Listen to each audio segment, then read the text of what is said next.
since the theme I adopted for this month to speak to, which is walking and talking with God, I've chosen some biblical passages from the Hebrew Scriptures and from the New Testament that talk about this walking with God. Genesis chapter 5. Enoch walked faithfully with God. Then he was no more because God took him away. John's first letter. But if we walk in the light, as he is in the light, we have fellowship with one another, and the blood of Jesus, his Son, purifies us from all sin. The prophet Micah.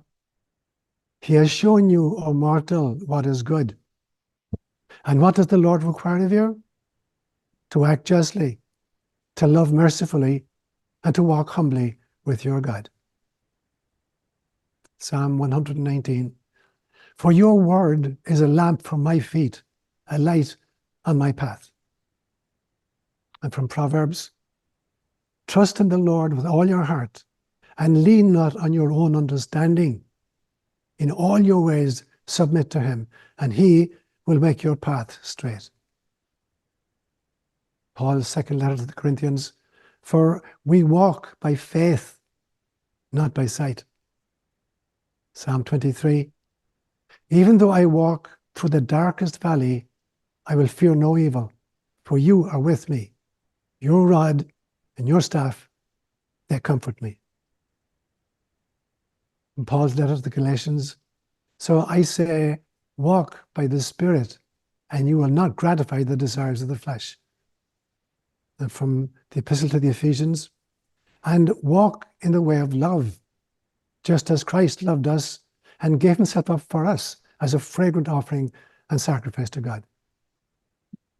From the book of Deuteronomy, walk in obedience to all that the Lord your God has commanded you, so that you may live and prosper and prolong your days in the land that you will possess.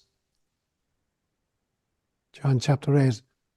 When Jesus spoke again to the people, he said, I am the light of the world. Whoever follows me will never walk in darkness, but will have the light of life. And from the prophet Isaiah, whether you turn to the right or to the left, your ears will hear a voice behind you saying, this is the way, walk in it. And again from Paul's letter to the Galatians, since we live by the Spirit, let us keep in step with the Spirit. And finally from Proverbs again, in their hearts, humans plan their course, but the Lord establishes their steps. These are words inspired by God and Goddess. So my theme for the June-July homilies has been walking and talking with God. And I covered the three great loves of my life in this series of homilies. Where the three loves of my life have been science, psychology, and spirituality. So on June 30th, I talked about the science of life. And then on July 7th, I talked about the psychology of life. And then last Sunday, I spoke about the spirituality of life. So today, I'm going to do a recap of those three pieces and then open it up for a question and answer. So firstly, the science of life. So the first point I made, I call it, what is the matter with life? Science tells us that matter can neither be created nor destroyed. And they tell us that matter exists in one of four states: solid, liquid, gas, or plasma. But I believe there's a fifth state, which is actually the first state, because the initial state of all matter is light. We know actually from quantum mechanics that all matter is frozen light. So there are four states of matter, not just solid, liquid, gas, and plasma, but light itself. The initial state of all matter is light. There's another law of science called the conservation of energy. And again, the claim is that energy can neither be created nor destroyed. But I would claim that the initial condition, of energy is actually love, that all energies are simply different forms of love. And so I like to take Einstein's very famous formula, E equals mc squared, which is energy is mass multiplied by the speed of light squared. But now, since matter is actually light, and c, which is the speed of light squared, so what we have is E equal mc squared is all about light, and it's about love. That ultimately, love is a product of matter, meeting light. So the stages for me, as I go through it, is we start with love. That leads to light, which births energy. Energy creates matter. The logos creates different forms of matter, and then spirit animates it, and we have life. And then finally, there is laughter, which is the final state. Laughter being the shattering of the illusion that there is no love and there is no source. So laughter is the ultimate awakening experience to the reality of what is. So if I were to give a definition of love, I would say that love is the divine womb in which the cosmos is conceived and nurtured. And so the stages for me then, love creates light, light creates matter, logos creates the forms of matter, life creates the animated versions of form, and then laughter closes the circle. Which leads me then to, I believe that our mission basically, as human beings on the planet, is to set God free from our projections so that God can set us free from our illusions. I went on a few weeks ago to talk about the difference between information and data. If I give you a bunch of letters, let's say in alphabetical sequence, D, I, O, M, S, and W, that's just raw data. It's meaningless in a sense. But if I reorganize these 6 letters and I spell it in the following fashion, W, I, S, D, O, M, I've created information out of data. I've taken just jumbled letters and I've created meaning from them. And we see the very same thing in mathematics. I can give you a bunch of jumbled numbers, and mess around with it. So if I give you the signifiers plus and minus, and equals to, and the square root sign, and I give you the number 2 and 4 and the letters A, B, C, and X, and just give you 10 data points. It's a jumble of meaningless stuff. But if I organize them in the following fashion, if I say X is equal to minus B, plus or minus the square root of B squared minus 4AC over 2A, I've converted it into information, because this is the solution to a quadratic equation. So there's a huge difference between mere data and information, the ways in which we bring data together into meaningful patterns. So it's about turning data into information. And it feels to me like that is the challenge of our times. It is to turn the raw data of our everyday experiences into life-transforming information for the version of Homo sapiens sapiens that we're about to give birth to. Was the second point I made. I spoke then about, the notions of expansion and contraction. And these are 2 vital aspects of cosmic evolution, both at the physical level and at the metaphysical level as well. So it's interesting to me that, before a woman conceives a child, the average size of a woman's womb is about the size of a lemon. But at the birth of the baby, the size of the womb is now the size of a watermelon. So there's this extraordinary expansion to accommodate the new life that she's growing inside in her. And then at the end of 9 months of expansion, there's a few hours of contraction and labor pains, and the result is a brand new life born into our world.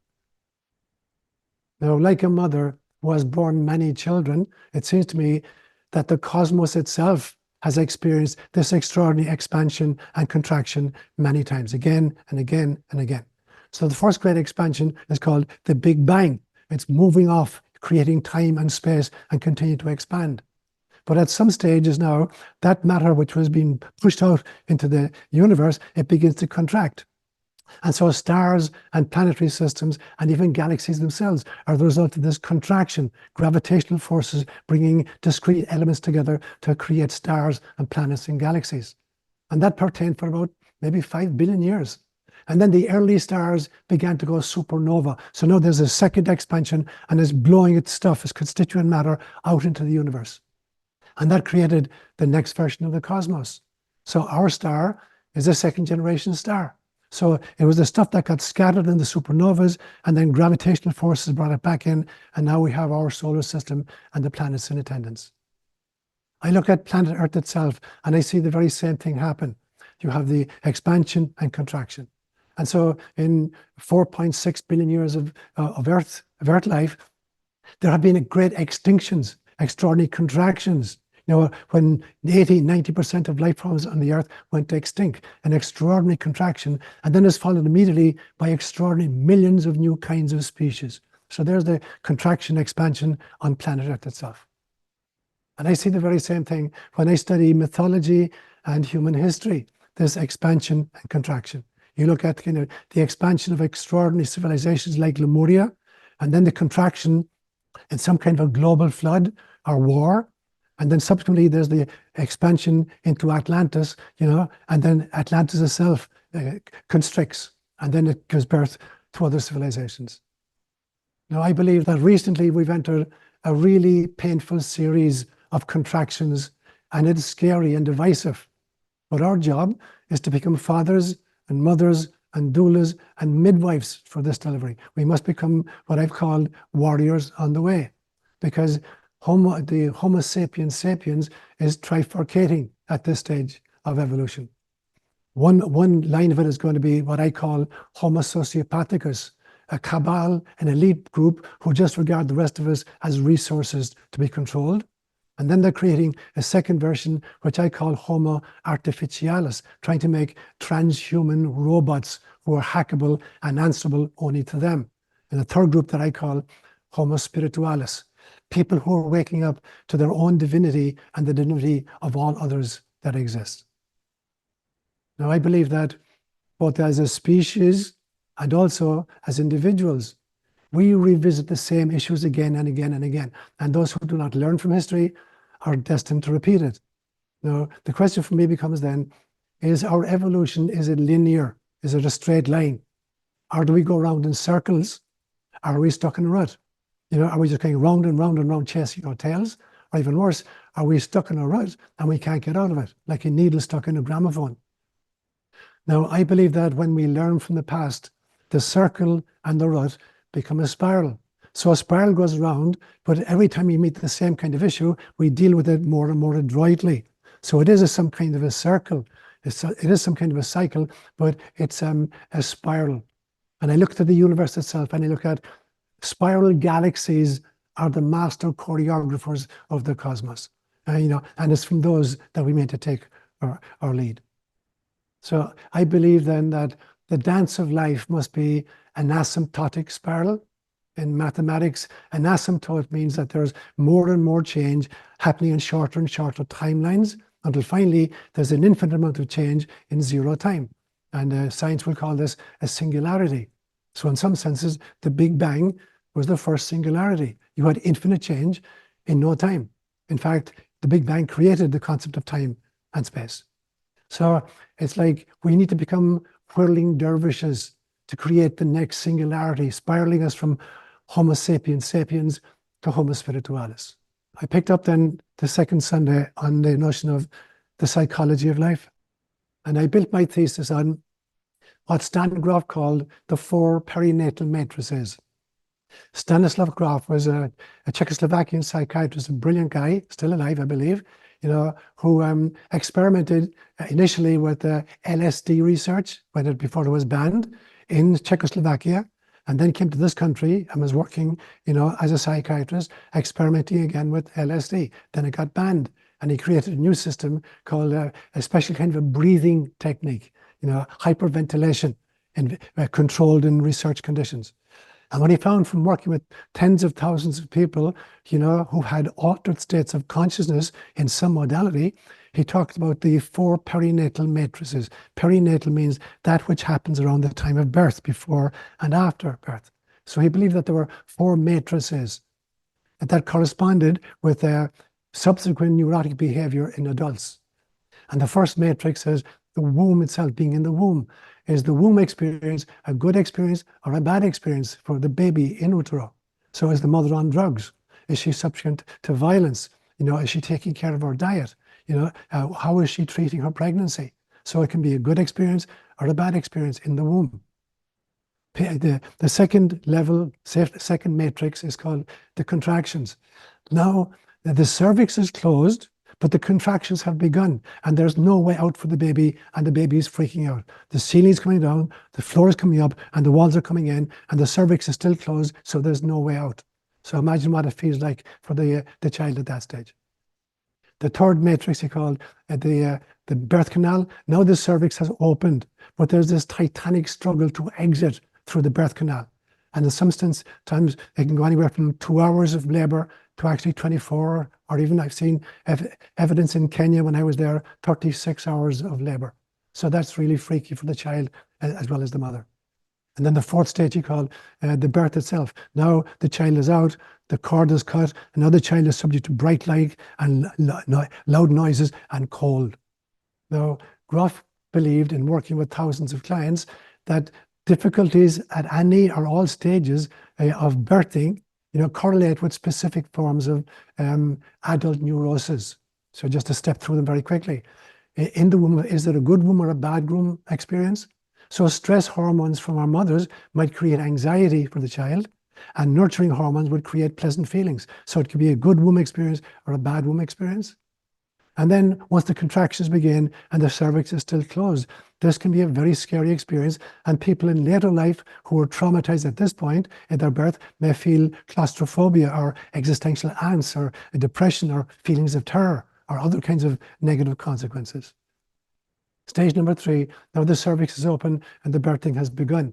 But this can be both thrilling and also violent or dangerous. So for instance, if the umbilical cord is wrapped around the child's neck, as it was with my younger brother, Pádraig, when he was being born, it could actually strangle the fetus. So people who get fixated at this point in their birth may grow up, either to be thrill seekers or potentially very, very dangerous individuals. And then there's the afterbirth. You've now left the womb and you're in the outside world. This may be associated in later life with feelings of expansion, but also with feelings of agoraphobia, fear of open spaces. Or it could be feelings of rebirth, a kind of religious experience. Or it could be feelings of separation and loneliness, depending on what that experience was like for the child. Now, I believe that these perinatal matrices are also true at the level of culture and species. It's not just the individual who's being born, but the culture as it's being born and the species itself, Homo sapiens sapiens, being born. And so culture then is a womb that's subject to the same 4 perinatal matrices. Now the question I ask myself then is the perinatal situation of humanity as a species? And the question is, will it be a stillbirth or will it be a bouncing baby? So how are we going to handle this perinatal situation as a human species right now? Now, all great cultures experience both expansion and contraction. And we can see that in all the empires of the world. And there are 2 kinds of reasons why this happens. There are internal reasons and there are external reasons why, civilizations collapse. And the internal reasons can be moral corruption of its institutions, like religious institutions, or political institutions, or economic institutions, or media. So the collapse and the corruption of the institutions that formerly kind of governed our evolution. Or it can be family breakdown, that the family system itself is broken down. Or it can be sexual perversion of various kinds. And often it is the feminization of the males. And the most devastating of all, the loss of real spirituality. So they're the kind of internal reasons that I adduce when I look at the breakdown of civilizations. And then if you study history, there are external reasons, that happen in a particular kind of a sequence. And the first stage often is some kind of climate swings, ice ages followed by desertification, land being turned into deserts. And that then leads to famines in areas, which leads to migrations, which leads to war over land and resources, which leads to colonization, cultural, economic, and military. Now, you can understand this very easily, and theoretically by just studying history. But you can experience it personally by looking at the disintegration of our own country right now. So the questions I ask then, using the 4 perinatal matrices are, is the USA a nurturing womb or a toxic womb right now? In what kind of a womb are we gestating as a nation? And then stage 2, perinatal matrix number 2, is the cultural cervix still closed so that our birthing into some new form of community is being utterly thwarted? And if so, what does that look like to you? And how do you feel about it? And most importantly, what are you going to do about it? Matrix number 3, is the cultural cervix beginning to open, and are we the people willing for the struggle? Are the doulas and the midwives and the doctors whose job it is to assist the birth of a healthy baby, are they really helping the mother? Or is some kind of a global oligarchy attempting a late-term abortion? And the final matrix, has the mother, and the mother in this sense is we the people, has the mother been trained, and are we being encouraged to work with the contractions, or are we ignoring them? I went on 2 weeks ago to talk about the importance of the male and the female archetypes. So for me, the union of sperm and egg is the quintessential archetype of the male-female dance. It is a fractal of the cosmos itself. It happens at every stage, all the way from single cell to the very cosmos itself. And the female part in this dance is she grows the embryo or the fetus for 9 months, and then she does most of the caretaking of the baby and the child subsequently. And the role of the male is to be the protector of the protectress and the provider of both mother and child. We find ourselves, unfortunately, in a situation, particularly in the Western world, where small children are often raised by nannies, and teenagers are being raised by their peers and by electronic screens, because both parents choose or are forced by economic circumstances to work outside the home. Now, in our history, vilifying or devaluing either the male or the female is a recipe for social collapse. In the past, there's been this extraordinary suppression of the feminine, and it's led to huge problems. Now it has swung the other way, and there's the demonizing of the masculine. You get phrases like toxic masculinity, which I find highly abusive and upsetting. So the swing, you can't have a balanced society without the integration of both of the feminine and the masculine. You can't just swing from one set of problems to the other. I spoke a few weeks ago as well about what I call cosmic fractals, because I believe that the reincarnation of the individual soul is a fractal of the reincarnation of the species soul and all the ways up to the cosmos itself. So reincarnation happens at every level of the journey. And therefore, we create what I'm going to call collective karma at all of these levels. There's an individual karma because of the lifetimes I've lived. There's also a family karma for how the family has behaved in this incarnation. There's a cultural karma. There's a national karma. There's religion's karma. There's a species-wide karma. There's a planetary karma. There's a solar system karma. There's a galactic karma. And there's even a cosmic karma. So everything that is alive, everything that's the breath of God is generating consequences because of its behavior. And therefore it's generating karma. And by karma, I don't mean bad stuff. I mean just the consequences of the choices we're making. And so they all interface, and influence each other. And so in my body right now, I've got 70 trillion cells. So the health of every single cell is contributing to and depending upon the health of this entire organism that I call Seán. So this organism is benefiting the single cells of me, and the single cells are contributing and depending upon the health of the entire organism. Now, I think our species, Homo sapiens sapiens, is simply a single cell on Gaia, who's a cell on the solar system, who's a cell on the Milky Way galaxy, who's a cell in the cosmos. And then we're generating this light and dark versions of karma all the ways up and all the ways down. So I believe that groups reincarnate throughout history. It's not just individual people who reincarnate in order to deal with the issues they've generated in the past. And I think groups incarnate as groups throughout history for 2 reasons. The first reason is to deal with the karma that they and others have generated in the past. And the second reason is to create a blueprint for the future of the group. So it's not just about making up for stuff we've done in the past, it's about creating a better version of the future. 2 weeks ago, I talked about the concept, I call it time-lapsed theology. So I did the following thought experiment. Imagine you took a photograph of a single human being every single day from the day of the child's birth all the ways, to the end of their life. So 80 years, every single day, a photograph of the same individual. And then you put that on a reel and you played it at 25 frames per second. You could reduce the entire lifespan, 365 days by 80 years. And if you divided it by 25 frames per second, it would just take you 1,168 seconds or less than 20 minutes to recap the entire trajectory of a life.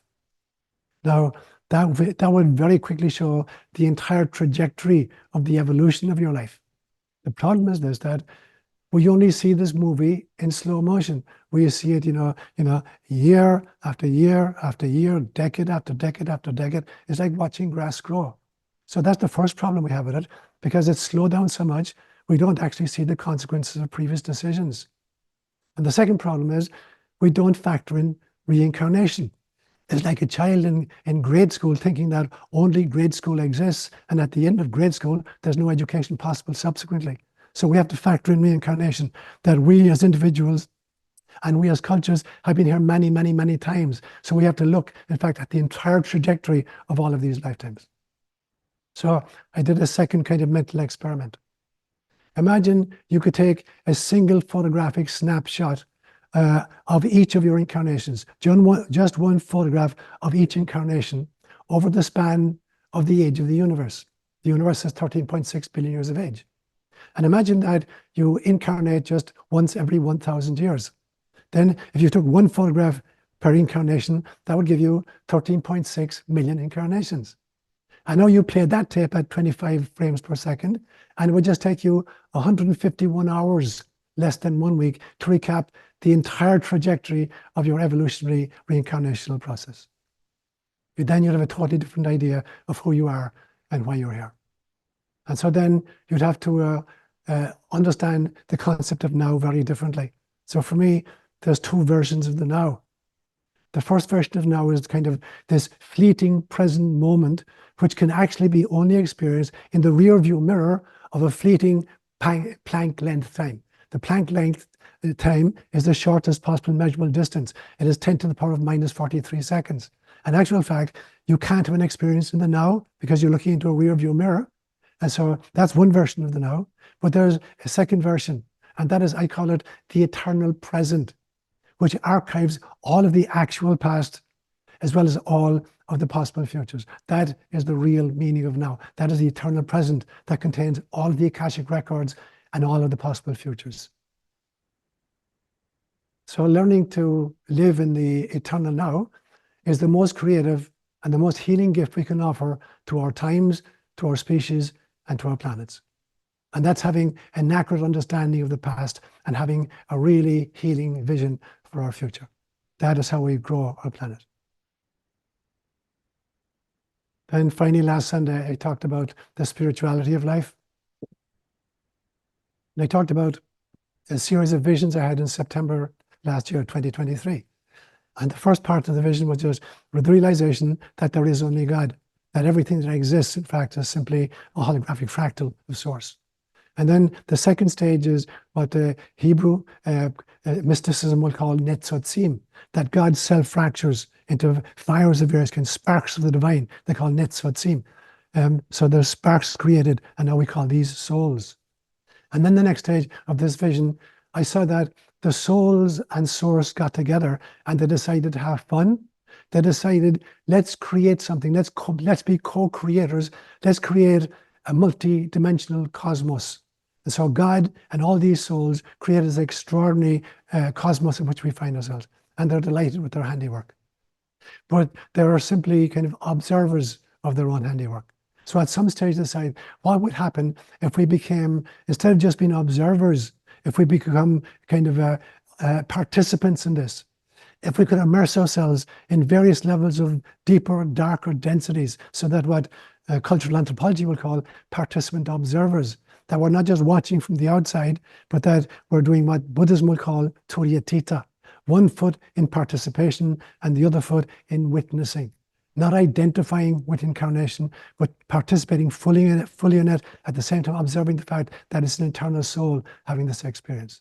So we took this extraordinary deep dive into different levels of 3D density. And that led to what I call the great forgetting. Because we traded infinite space for this tiny little body. We traded a cosmic intelligence for this little 3-pound laptop we carry between our ears. We had to invent time because the gestalt that we observed was so extraordinarily complex that we couldn't understand it, in toto. So we had to break it up into bite-sized pieces and process those sections chronologically, giving rise to the illusion of time. And then finally, we agreed to experience amnesia, to forget who we are, where we came from, and what our mission is, so that we could discover it on our own and bring that information back into the evolution of God herself. And then I talked last week about what I call the Great Awakening, angels, avatars, and bodhisattvas. So you see this notion of angelic interventions all throughout the Bible, in the Hebrew scriptures and in the New Testament. You see this great, Jacob's ladder story of the angels coming up and down the ladder. You have the great Joseph who interprets Pharaoh's dream. In the New Testament, you have God appearing to, angels appearing to Joseph in his dreams, and to Mary in angelic form, and as angels to Jesus in the desert. And even in Catholic theology, we have this notion of the communion of saints, which is a great insight, that souls at every level of the process, interface with each other, and support each other. Now, unfortunately, they use very poor languaging. They talk about, the church militant, which is us here, the church suffering, which are the souls in purgatory, and the church triumphant, was those who got to heaven. I don't believe with that the kind of languaging, but the insight that all souls everywhere love each other, have compassion for each other, and attempting to help each other, that's hugely important. And then you see this outpouring of that kind of compassion in what sociologists, religious sociologists will call the axial age between 800 BCE and 300 BCE. You had these extraordinary avatars coming among us. In China, you had Lao Tzu and Confucius, about 600 BCE. In India, you had Mahavira and the Buddha. In Persia, you had Zoroaster. In Israel, you had Isaiah and Jeremiah and other prophets. And in Greece, you had Socrates and Plato. So there was extraordinary movement of avatars. Now, that leads then to the kind of the creation of different kinds of religions.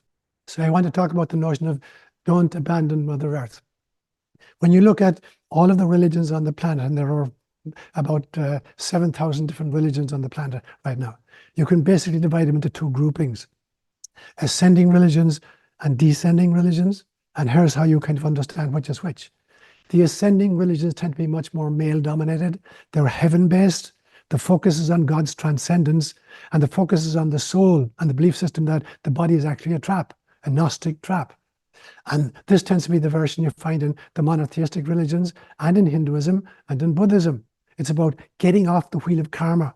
It's about getting to heaven. It's about the journey home. It's about ascension. It's about being able to sit at God's fireside and say, wasn't that fun? The descending religions are very different. The descending religions are very feminine. They focus on God's immanence. They're very nature-based, and there's a focus on the body. And for them, the soul is kind of an illusion, an unimportant illusion. It's about worshipping the here and now, and about saying, isn't this fun? So there you got the two versions, one focused upwards and the other focused downwards. Now I think there's a third version. I'm going to call it God and Gaia. So it is not about true spirituality. It's not about abandoning this 3D-ality or planet Earth, because planet Earth itself is animated by an extraordinary soul, a Mahatma. It's about the recognition of the inner divinity of everything that exists. It's uncovering our intuitive faculties, our telepathic abilities, our psychic gifts, the siddhis. It's about love and light and logos and life and laughter. So it is the union of the ascending and the descending religions. It's the union of the male and the female. It's the union of the yin and the yang. So if you look at this kind of diagrammatically, you got an upward triangle, which is ascending religions, and a downward triangle, which is the descending religions. You impose these on each other, and you have the Star of David. You have this extraordinary combination, because it's about ascending and descending, as in the story of Jacob's ladder. The angels weren't just coming up or coming down. They were coming up and down constantly. So true religion for me is not just about escaping Earth and the 3D in order to find the divine, but awakening to the Earth and to the 3D and recognizing its own inner divinity. It's about ascending to the transcendent divinity by carrying the immanence of God with us. So it's not both, it's both and, not just either or. I talked then about what I call profiling God, and the belief system that you can't define who God is, but you can certainly say who God is not. It's the Hindu notion of neti neti. X, no, God is not X. Y, no, God is not Y. Z, God is not Z. It's about the koan, the kind of Buddha's koan. What is the sound of one hand clapping? Or what did your original face look like before your grandparents were born? These are not answers that you can give from the rational mind. So you have to back out of reason into the experience of God. So I can say then who God is not. God is not a person in the sense in which a human being is a person, although we can only have a personal experience with God. And I've used this example many times. I live in the middle of the forest. I trek in the forest. I have a personal relationship with the forest, but the forest is not a person. But since I'm a person, the only kind of relationship I can have with the forest is a personal relationship. Then God is not a person, but we are people, and therefore the only way we can experience God is as persons. I do not believe that God is a creator, that God goes into his workshop on Monday and decides to create elephants, and goes in on a Tuesday and decides to create mosquitoes, but rather that everything that exists is an emanation from source. Probably the greatest philosopher of all time, a guy called Plotinus, who flourished about 200 AD. He said at one stage, I do not believe in creatio ex nihilo. I don't believe in creation out of nothing. I believe in emanatio ab Deo. I believe in emanation or manifestation from God. And that for me as well is God is not a creator in the sense in which we made it. Certainly God is not a judge, holding his scales and giving a thumbs up or thumbs down at some stage. And God is definitely not partisan. There's no chosen people. There's no special religion. Every single thing that exists is a child of God. Now, as we've wrestled with this notion throughout history, I believe we've gone through 5 different stages. The first stage I call the era of the theologians. When people, after they developed language abilities about 70,000 years ago, began to talk about the gods. And so this is the era for the theologians, people who talk about God or gods. Then subsequently, the next stage was priests. These are people who speak to the gods. So they pray and they do rituals in order to make a connection to God. The third stage are the prophets. And prophets are people who purport to speak on behalf of God to the rest of us. And then the fourth stage is mystics. Mystics are people, they don't speak about God, they don't speak to God, they don't speak on behalf of God, they speak as God. They realize they're speaking from their own inner divinity. And then the non-dual mystics don't say anything because they realize that those who say don't know, and those who know don't say. And then finally, I wound up last week by creating a kind of, I call it the graph of ascension. So I want you to imagine a 3-dimensional graph. So if you're in a room, look into a corner where the 2 walls meet the floor. So now you've got 3 axes. You've got an x-axis going to your right, perhaps, a y-axis going to your left, and a z-axis going to the ceiling. Now, I'm going to call the x-axis, I call it complexification, or levels of divine manifestation. And I call the y-axis, I call it evolving self-identification. And the z-axis, I call reincarnation. So what does the x-axis mean? What do I mean by complexification? It means the sense of looking at life in its various stages of evolution. So you can begin with a cell, a single cell, and then go to an organ, and then an organism, and then a species, and then Gaia herself, and then the solar system, and then the galaxy, and then the cosmos. Now, in actual fact, it goes far below that as well, because below single cells, you've got molecules, and then below that, atoms, and then subatomic particles and energies. So there's this x-axis of all the complexifications of life that we experience. The y-axis then for me becomes, the physical kind of the notion of evolving self-identification. Where does my sense of self come from? And so on this axis, I look at the physical level of myself, and then the etheric level of myself, and then the astral level, and then the mental level, and then the psychic level, and then the soul level, and then the source level. So each shift upwards on self-identification incorporates and has access to all the lesser senses of self. So I'm benefiting up and down the ladder. To the extent that I can identify with my mentation, I can benefit my body. To the extent that I can identify with my etheric life force, I can begin to understand my psychic abilities. And so we benefit from all the things above us and all the things below us. It's a two-way valve. And then finally, you have the z-axis reincarnation. And as I said, it's not just the individual soul that reincarnates, but the collective soul. And this is true all the way from a single cells to a pre-cosmic source itself. And we're dealing then with the karma in order to heal the past and create the future. So finally, I would say that reincarnation at every level of the evolving self-identification is the key to this ongoing ascension, whereby the immanence of God fully appreciates and moves back into union with its own transcendence. Namaste, my brothers and sisters. So let's open it up to Q&A. Can you address laughter? Is that a practice we should do, or an end that we come to? Should we be watching funny things? Great, that's a great question. Great question, Diana. So I believe, I talked many times about what I call the 5 L's. The first one is love, and love gives birth to light and to logos, and logos is the morphogenetic agent that creates form out of matter. And then the fourth one is that light and logos dance together and they create life. And the objective of all life is to learn how to laugh. Now, laughter, I'm not talking about derisive laughter. I'm not talking about taking kind of schadenfreude from people's misfortune. I'm talking about the kind of laughter where, as a parent, you watch a 10-month-old baby trying to stand up and walk, and it falls on his tush, and you laugh. Not because you're enjoying the child's distress, but you're realizing he's learning how to walk, and he's going to learn how to run eventually. So it's laughing at the possibilities inherent in what the child's efforts involve. Now, that's when I talk about laughter. The first stage is that I have to laugh at various stages of my life because I bought into such kind of garbage, and we can't avoid it. You come through a culture, and you're going to be given a model of life in which there are do's and don'ts and rights and wrongs and good people and bad people, and you buy into that. And I think it was reading the Gnostic Gospel of Thomas for the first time that opened my eyes to it, where Thomas says, those who seek should not stop searching until they find, stage 2. And when they find, they will be disturbed. And when they're disturbed, they will marvel. And when they marvel, they will rule. And when they rule, they will rest. Now, those of us who have the courage to try to search, very often we get to find out that stuff we were brought up in and belief system we had were wrong. And now that's very frightening, because now the carpet of our reality model has been pulled out from underneath us, and we're rudderless in an ocean.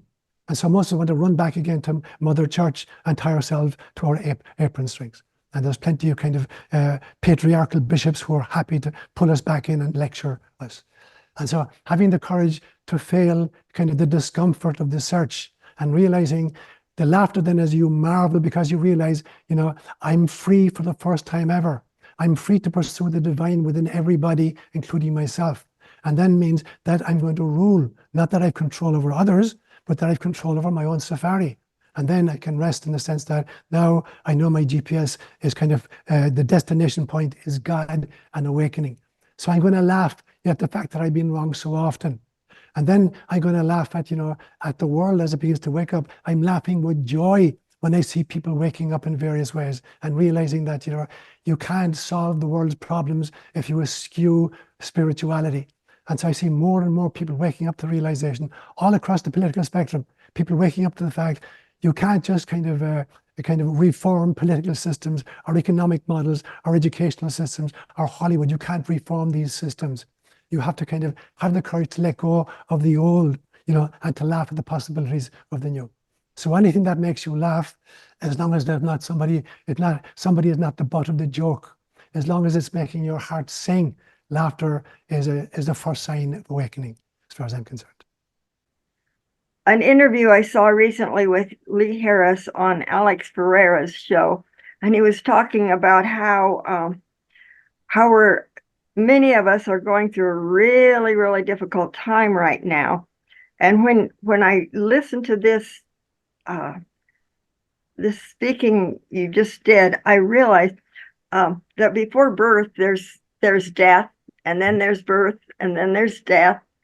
And it just gave me a whole new way of looking at what I'm dealing with right now, and how everything is a preparation for the next step. And I love that image of a spiral, because we keep repeating this again and again and again, but on a different level.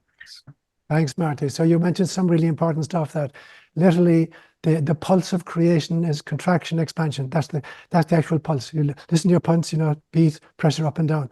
The entire pulse of creation is expansion, contraction. And as I try to point out, that was true of the very cosmos itself. It's true of the planet. It's true of the individual people. It's true of the cells within your body. And it's true now of the journey of the human species, that there'll be contractions in order to give birth to a baby. So we can focus on the labor pains, or we can focus on bringing new life into being. So it becomes really important that we work with the contractions.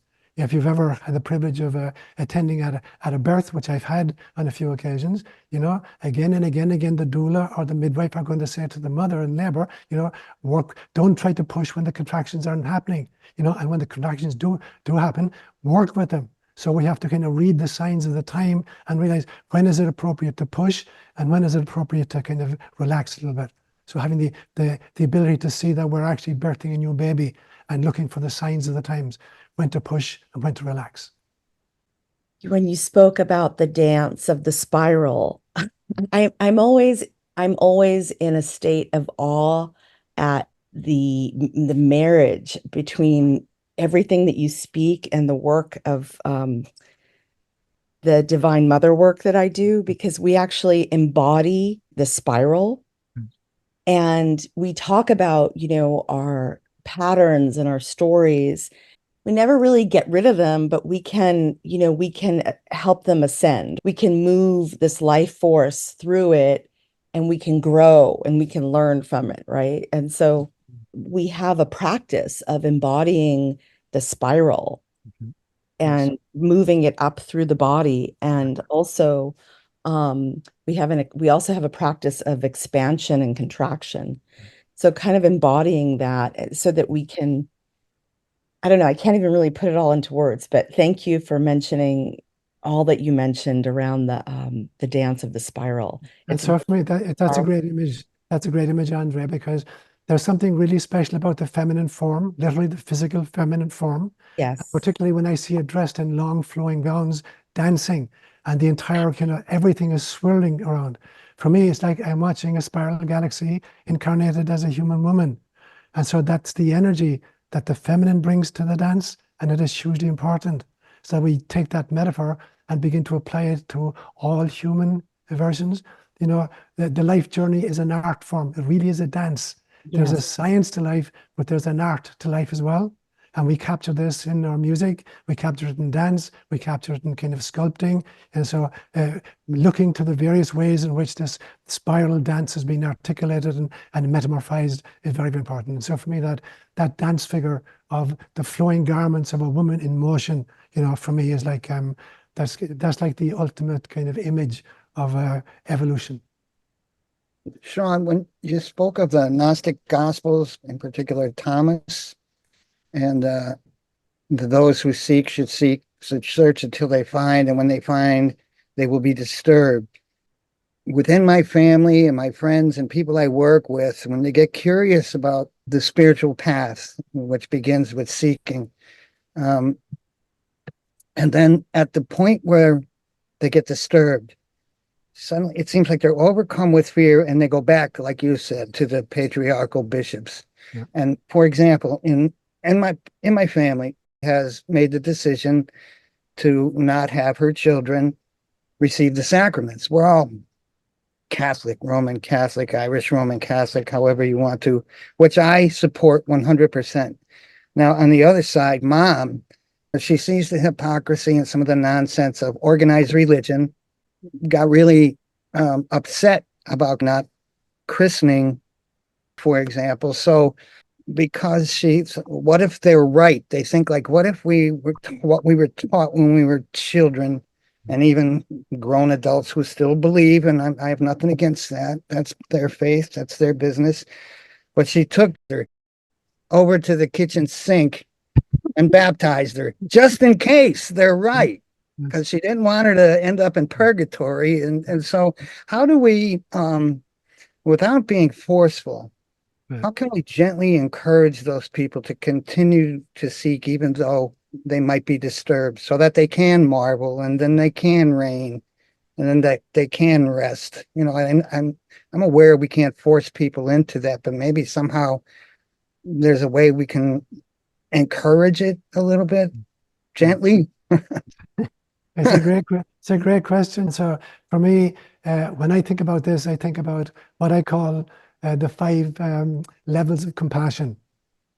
And so the first level of compassion is like, it's neurological. We literally have mirror neurons in the human brain, so that when another person is suffering, the same area in my brain is being activated as the person who's actually undergoing the suffering. So that's literally the first level of compassion is neurological. The second level is kind of psychological. It is the emotion you feel at a heart level for the suffering of somebody else. So that's the second level of compassion. The third level of compassion is sociological. You know, somebody has been diagnosed with cancer, and so you start bringing meals over to their home, and you take them to the doctor's appointments. So you're making kind of sociological interventions to alleviate, you know, their pain. That's level 3. Level 4 is the kind of the spiritual level of compassion, and that is praying for people.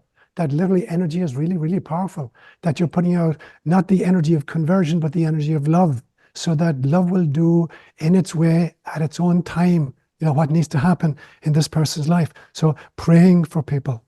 And then the 5th level is the mystical. And that's the realization that this is God's gig. You know, it's not for me to decide when and how people are going to find God. And so if we have an eternal perspective, or even a reincarnational perspective, you know, this may not be the time of their life, or this not may be the incarnation in which they realize the importance of kind of exposing a child to a spiritual tradition. So it's very important, you know, that you engage with at all 5 levels of this exercise. That you're neurologically, you're feeling, you know, the distress, watching this as a grandparent, you know, and kind of emotionally, you feel, you know, what it's like to kind of deny a child an opportunity to have some kind of a GPS system in her young life, you know, and then you're trying, maybe you're helping your daughter, as you have many times, you're helping her out and demonstrating what compassion looks like in action. And then praying for her as you're doing, and then finally realizing, you know, she's God's child as much as you're God's child. And, you know, God, it has a timing. So we have to, while we want a particular outcome, we cannot decide the methodology by which the outcome is achieved, nor the timeline in which it is kind of created. And so having the courage and the patience to do what you can do, and then say over to God and say, this is your gig, guy. I have sort of a philosophical question, I guess. Something I've been wrestling with lately is this concept of love as I mean, it seems like we tend to use it often as a kind of a, well, what do I actually mean? I guess it's not clear to me how it exists as a just sort of an abstract phenomena apart from any action or choice that we make. And I see where you're going, but yeah, you're absolutely good. right. Okay, thanks. Yeah, absolutely. And so the problem is that all the words we use are kind of in some senses, literally kind of handcuffing the underlying ideas, and that we can feel stuff at a soul level that can't be articulated. This is a linguistic problem, you know, that for two people to speak to each other, we have to make a whole bunch of assumptions we can't justify. So I have no idea, for instance, whether, you know, what I'm seeing in the external world is actually there. What I'm doing is I'm creating a mental kind of representation of it, which may be totally inaccurate, because what I'm watching is just wavelengths, you know, and I'm creating walls and clocks and trees out of it. The second thing is the signifiers I'm using to try to articulate the image in my head. I have no idea whether you understand by my words what I think I'm conveying by my words. And so anytime we try to express a kind of a spiritual, mystical insight in language, which is why the non-dual mystic won't say anything. You know, they're totally silent. So in some senses, they're leaving it up to us to allow life to educate us. But we have to cooperate with the process in a sense, so that we have to try to give some kind of literary or linguistic meaning to the concepts that are moving us. And as you rightly point out, love is maybe the primary one. So how do we wrestle with this notion of love? Because it has been bastardized so badly. I mean, there's a Hollywood version of what love looks like, you know, and then there's an ascetic version of what love looks like, starving yourself to death. So there's a myriad of different kind of interpretations of it. My definition that I gave today is that love is the womb in which the cosmos was both, you know, kind of manifested and nurtured. So literally, it's God's womb. Love is basically God's womb. It's the kind of the amniotic fluid in which the child is fed. So trying to reduce it then to kind of particular articulations or words or kind of proofs of it, you know, we're crippling the concept of self. There was a very famous Catholic author in the 1300s called Thomas à Kempis, who said, I would rather be able to experience love than define it. And that's what I hear you saying right now, that you can experience it, but it is really impossible to define what it is. But you know it when you feel it. Could you expand or help me understand a little more your cycle, your process of seeking, finding, being disturbed, and understanding? And specifically, some people are eager to do that, Right. and other people are hesitant to do that. Right. And you can't obviously motivate others, but how to help ourselves as well as others find that journey and find that enlightenment? Right.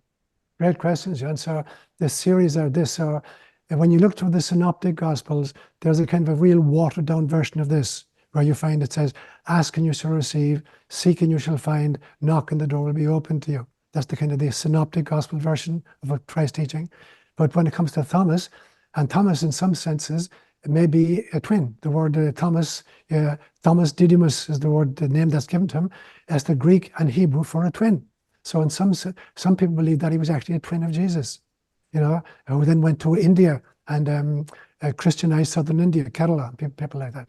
But Thomas's version was very different from the synoptics, where he said, those who seek should not stop searching until they find. And when they find, they will be disturbed. And when they're disturbed, they will marvel. And when they marvel, they will rule. And when they rule, they will rest. Now, to walk through these stages, what does it mean? That people who are serious about spirituality and are not just going to listen to what the priest is going to say on Sunday, and not eat meat on Fridays or not miss mass on Sundays and stuff like that, and thinking that that's a scorecard you check off every Sunday, every Friday, and bingo, you find yourself in heaven with a hymn sheet and a harp. So there's some people, and that's what gives them comfort and a sense of stability. And they can overlook all of the excesses of the history, let's say, being raised Catholic, all of the excesses of the Catholic Church throughout history, the Inquisitions and the Crusades, and the extraordinary evil men who got to be popes in their times. So you have to bypass all that and just focus on keeping rules, because you're being held by fear, because they're telling you, if you don't do X and Y, you're going to go to hell for all eternity. So with that kind of constraint, you're manacled into a belief system in a set of propositions. Now, people who have the courage, because they have friends outside the system, either atheistic friends or Hindu friends, or Jewish friends, they begin to say, do I really think that their kids are going to wind up in hell for all eternity because they didn't baptize them? And I begin to think, there's something wrong with this model. And you begin to examine the tenets. So I remember during the first few years I was in Kenya, I was living literally on the equator, 12-hour days, 12-hour nights, in missions that didn't have electricity or running water. So I had a generator, and I had candles when the generator went down. I put the generator off at 6 o'clock in the evening. And then I was working with candles, and I started examining my own cosmology. Item by item by item, I looked at my belief systems, having been raised Irish, male, white, and Catholic. And I began to look at them one by one. And I take one of them and say, if I had been born as a woman, or I'd been born as a person of color, or I'd been born as a Hindu, would I really believe this particular precept? And if I still would, I'd put it into the truth bucket. If I didn't, I'd throw it into the waste bucket. And I went through it one by one by one. Do I really believe that there's a man living in Rome, sitting on a chair, who's infallible when he speaks ex cathedra on matters of faith and morals affecting all the faithful? If I were born Hindu, I wouldn't believe that. I say, okay, obviously that's just a cultural belief system that goes in the waste paper bin. And then one by one, I boiled it down to the things I could get behind, no matter what birth circumstances I'd been gestated by. So that was the first stage for me. So I began to examine that then, and very, very quickly, I ran into problems. As a priest, preaching a new version, being hit by croziers. And so I get kicked out of more places than people get to join. I get kicked out of the Diocese of San Jose, and for my theology, espousing women priests and talking about reincarnation. And so when you take that risk of examining your belief system and keep searching and be prepared to put up with the discomfort of feeling out, this isn't what I believed originally, this isn't what I was taught. Can I live with this discomfort and make the decision? Not only can I live with it, it is my mission not only to live with it, but to take it deeper and to bring to maybe talk about this to other people and let them think, does this make sense to you? So having the courage to deal with the kind of the blows and arrows of outrageous fortune, having pursued this journey into kind of self-inquiry, and realizing that every time I got thrown out of someplace, I was set more and more free. There were less and less constraints on me, until finally I was in a position where I could think whatever I wanted, I could say whatever I believed in, and I could live in any way I choose to live.